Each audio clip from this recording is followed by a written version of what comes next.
স্বাগত চারজন গিয়ে শিশুটিকে উদ্ধার করে।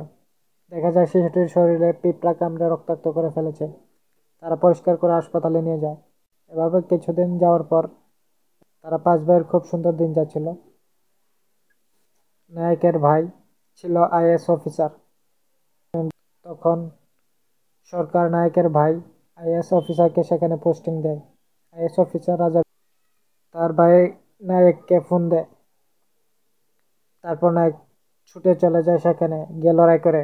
এক পর্যায়ে রাজা আইএএস অফিসারকে মেরে ফেলে। পরক্ষণেই নায়ককে বলে তার সামনে তার স্বামীর হত্যাকারীর বিচার করতে। যারা যারা মুভি এক্সপ্লেন দেখতে ভালোবাসেন তারা আমাদের চ্যানেলটিকে সাবস্ক্রাইব করবেন, ভিডিওটিতে একটি লাইক করবেন, একটি কমেন্ট করবেন। এতে আমরা উৎসাহিত হব নতুন কোনো ভিডিও বানাতে। দেখা হবে নতুন কোনো ভিডিওতে। ততদিন সুস্থ থাকুন, ভালো থাকুন।